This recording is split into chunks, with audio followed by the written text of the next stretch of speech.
हरे लमहराया जूरी पसरी हाय बबुआ हो।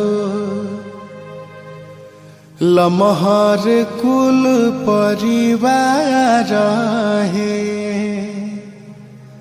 लमहर बाटे तहरा पापा जी के नैया हो। लमहर कुल खानदान है। अरे लमहराया जूरी पसरी हाय बबुआ हो। लमहर कुल परिवार है। लमहर बाटे तहरा पापा जी के नैया हो। लमहर कुल खानदान है।